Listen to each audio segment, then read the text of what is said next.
Hello. This is my third time attending forum as an ambassador to my Congresswoman. Each time I have sat where you're sitting, mostly in the back. Now I'm up here for 3 minutes. Up here's better.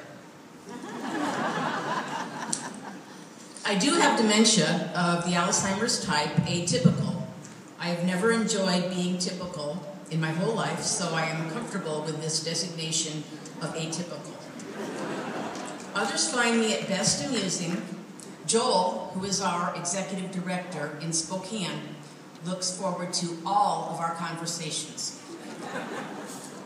My purpose is to advocate for people currently living with dementia. As a middle-aged woman, I hope I can dispel the myths associated with living with this disease. I was diagnosed at 50, as was my mother. I grew up in a household where her symptoms were not recognized, causing much pain in the family. I advocate because our families are hurting. The loss of memory is only one symptom of Alzheimer's disease. We perceive things in our daily lives differently than you do, mostly unpleasantly. We, however, do not wish to be labeled as sufferers. We are people.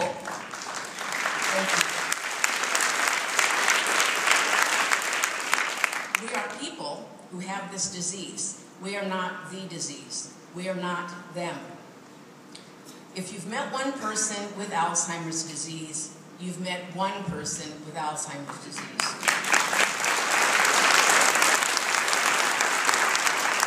We wish to live our lives the fullest that we can, just like all of you. While we must accept and attempt to conquer our challenges, we will become discouraged at times, as we all do as people. I was a faculty member at a college for 25 years. I never had to use notes when I taught. Now I do.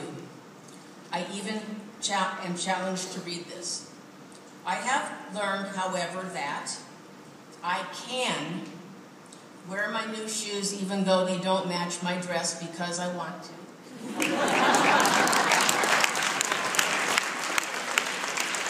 I can reinvent my career from a counseling faculty to a valued volunteer at an adult day health center without ego issues. This is my joy. I can own my first dog in my whole life. I love him. He alerts me when I'm about to have a seizure. I have, unfortunately, developed epilepsy due to the brain damage caused by Alzheimer's disease. My dog, Chester, comforts me. My cat does not care.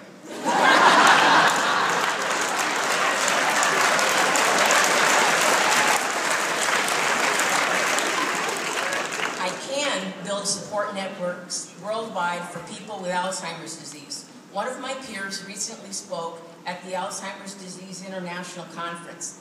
I hope to join her one day. I am a founding member and board member of the DAI spoken of here earlier.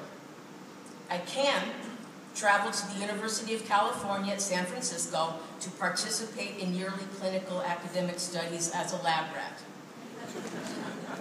I have been scanned, shot up with radiation. I've had my eyes, reflexes, emotions, blood, spinal fluid, and genetics recorded for longitudinal study.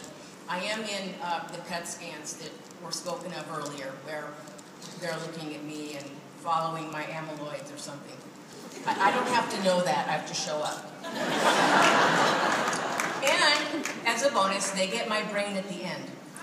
They have already contacted my local hospital with instructions. Bummer for them if I don't die in Spokane, Washington. As an added note, my husband and I assume all costs for participation in these studies. I am enrolled in the PET scan study. My 31-year marriage with my husband, George, has evolved as all relationships do. He is my care partner, and I love him more than ever.